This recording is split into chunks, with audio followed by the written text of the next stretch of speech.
ಮಾಜಿ ಪ್ರಧಾನಿ ದೇಶ ಕಂಡ ಅಪ್ರತಿಮ ಆರ್ಥಿಕ ತಜ್ಞ ಮನಮೋಹನ್ ಸಿಂಗ್ ಅವರ ನಿಧನಕ್ಕೆ ಪ್ರಧಾನಿ ನರೇಂದ್ರ ಮೋದಿ ಅವರು ಸಂತಾಪವನ್ನು ಸೂಚಿಸಿದ್ದಾರೆ.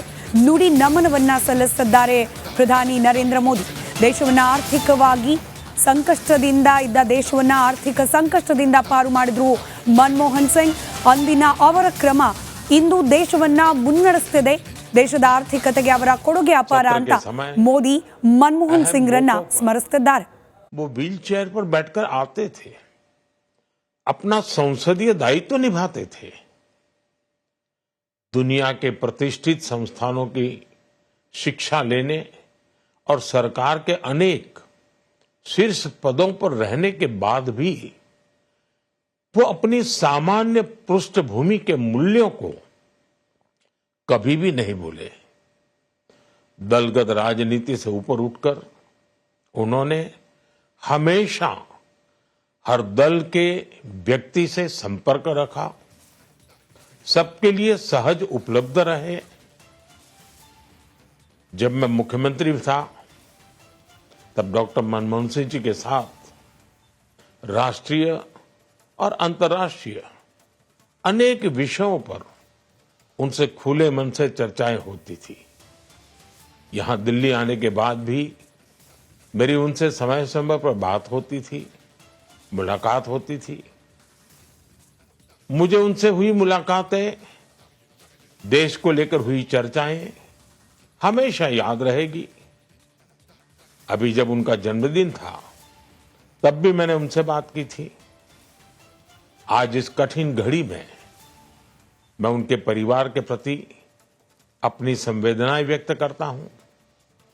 मैं डॉक्टर मनमोहन सिंह जी को सभी देशवासियों की तरफ से श्रद्धांजलि अर्पित करता हूं.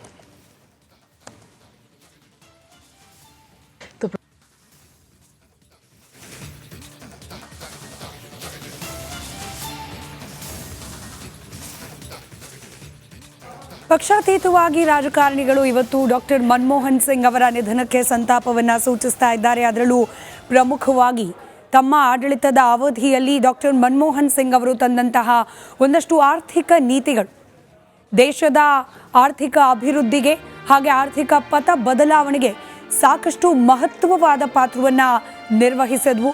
ಇದೇ ಕಾರಣಕ್ಕೆ ಇವತ್ತು ಪಕ್ಷಾತೀತವಾಗಿ ರಾಜಕೀಯ ನಾಯಕರುಗಳು ಮನಮೋಹನ್ ಸಿಂಗ್ ಅವರ ನಿಧನಕ್ಕೆ ತಮ್ಮ ನುಡಿ ನಮನವನ್ನು ಸಮರ್ಪಣೆ ಮಾಡ್ತಿದ್ದಾರೆ. डॉक्टर मनमोहन सिंह जी के निधन ने हम सभी के हृदय को गहरी पीड़ा पहुंचाई है. उनका जाना एक राष्ट्र के रूप में भी हमारे लिए बहुत बड़ी क्षति है. विभाजन के उस दौर में बहुत कुछ खोकर भारत आना और यहां जीवन के हर क्षेत्र में उपलब्धियां हासिल करना ये सामान्य बात नहीं है.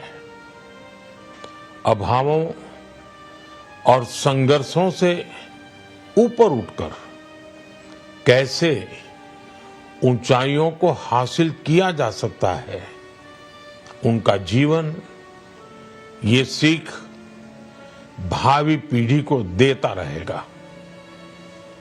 एक नेक इंसान के रूप में, एक विद्वान अर्थशास्त्री, पूर्व प्रधानमंत्री डॉक्टर मनमोहन सिंह जी के निधन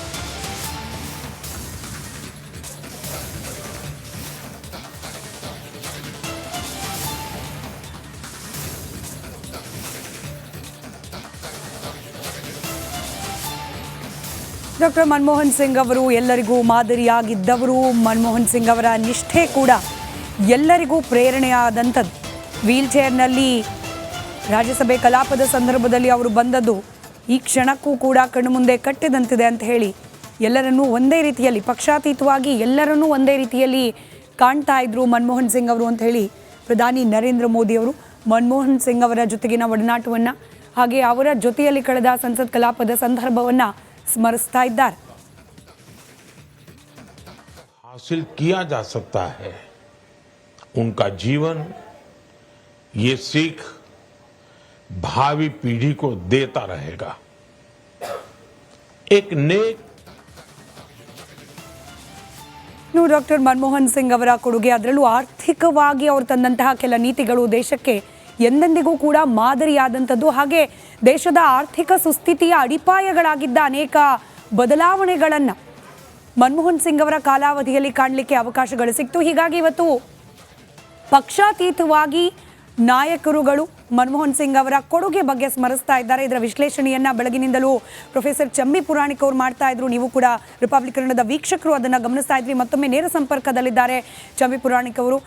ಈಗಷ್ಟೇ ಪ್ರಧಾನಿಗಳು ಮಾತನಾಡಿದ್ದನ್ನು ಗಮನಿಸ್ತಾ ಇದ್ವಿ ಪ್ರೊಫೆಸರ್. ಅಂದರೆ ಪಕ್ಷಾತೀತವಾಗಿ ಮನಮೋಹನ್ ಸಿಂಗ್ ಅವರನ್ನ ನೋಡಿ ಕಲಿಯುವಂತಹ ಅನೇಕ ಅನುಕರಣೀಯ ಅನ್ನುವಂತಹ ಗುಣಗಳು ಒಬ್ಬ ರಾಜಕಾರಣಿಯಾಗಿ ಅವರಲ್ಲಿತ್ತು ಅಂತ ಹೇಳಿ ಸ್ಮರಿಸ್ತಾ ಇದ್ರು ಪ್ರಧಾನಿಗಳು.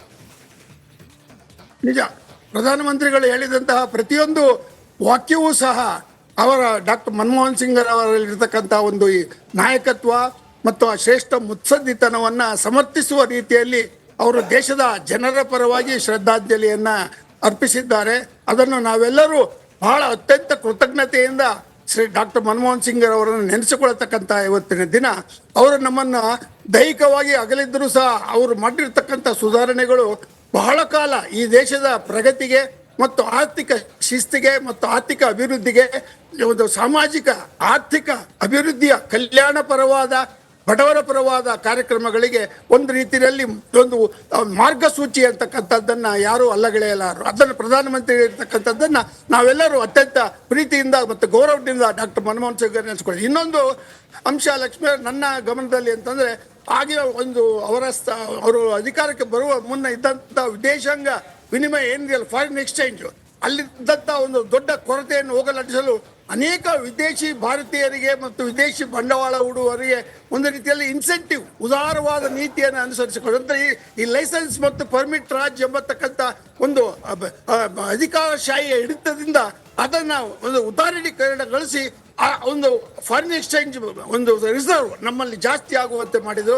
ಅದು ಸಹ ಅವರ ಒಂದು ಶ್ರೇಷ್ಠವಾದ ಒಂದು ಕೊಡುಗೆ ಎಂಬತಕ್ಕಂಥದ್ದನ್ನು ನಾವು ಮರೆಯಲಿಕ್ಕೆ ಸಾಧ್ಯ ಇಲ್ಲ. ಕಾರಣ ಮನಮೋಹನ್ ಸಿಂಗ್ ಅವರನ್ನ ಇವತ್ತು ಪ್ರತಿಯೊಬ್ಬ ಪ್ರಜೆಯು, ಅಂದರೆ ಏನು ಕಾರ್ಪೊರೇಷನ್ ಇಂದ ಹಿಡಿದು MLA ಇಂದ ಹಿಡಿದು MP ವರೆಗೂ ಮತ್ತು ಆಡಳಿತ ಇರ್ತಕ್ಕಂಥ ಮಂತ್ರಿಗಳು, ವಿರೋಧ ಪಕ್ಷದಲ್ಲಿ ಇರ್ತಕ್ಕಂಥವ್ರು ಎಲ್ಲರೂ ಅವರನ್ನು ಹೊಗಳುವ ಕಾರಣ ಏನಂದರೆ ಅವರಲ್ಲಿದ್ದಂಥ ಒಂದು ನಿಷ್ಕಲ್ಮಶವಾದ ಹೃದಯ. ಅವರು ಒಂದು ರೀತಿಯಲ್ಲಿ ಭ್ರಷ್ಟಾಚಾರ ರಹಿತವಾದ ವ್ಯಕ್ತಿತ್ವವನ್ನು, ಹೇಗೆ ಒಬ್ಬ ಪ್ರಾಧ್ಯಾಪಕ ಈ ದೇಶಕ್ಕಾಗಿ ತನ್ನ ಎಲ್ಲ ಜ್ಞಾನವನ್ನು ಒಂದು ಆರ್ಥಿಕ ರೀತಿಯ ರೂಪದಲ್ಲಿ ಅಥವಾ ಆಡಳಿತದ ರೂಪದಲ್ಲಿ ತರಲಿಕ್ಕೆ ಅವರು ಅವಕಾಶವನ್ನು ಪಡೆದರು, ಅದನ್ನು ಸಾರ್ಥಕಗೊಳಿಸಿದರು. ಆ ದೃಷ್ಟಿಯಿಂದ ಅವರನ್ನು ಯಾವುದೇ ಒಂದು ಸಂಕುಚಿತವಾದ ದೃಷ್ಟಿಯಲ್ಲಿ ನೋಡದೆ ಈ ದೇಶವನ್ನು ಕಟ್ಟುವಲ್ಲಿ ಅವರು ಹಾಕಿದಂಥ ಅಡಿಪಾಯ ಅಥವಾ ಒಂದು ಈ ರೀತಿಯ ಮಾರ್ಗದರ್ಶನ ಇದೆಯಲ್ಲ, ಅದು ನಮ್ಮೆಲ್ಲರಿಗೂ ಒಂದು ರೀತಿಯಲ್ಲಿ ಸದಾಕಾಲ ಅವರನ್ನು ಸ್ಮರಿಸತಕ್ಕಂಥ ಕೊಡುಗೆ ಎಂಬತಕ್ಕಂಥದ್ದನ್ನು ಮರೆಯೋಕ್ಕೆ ಸಾಧ್ಯ ಇಲ್ಲ.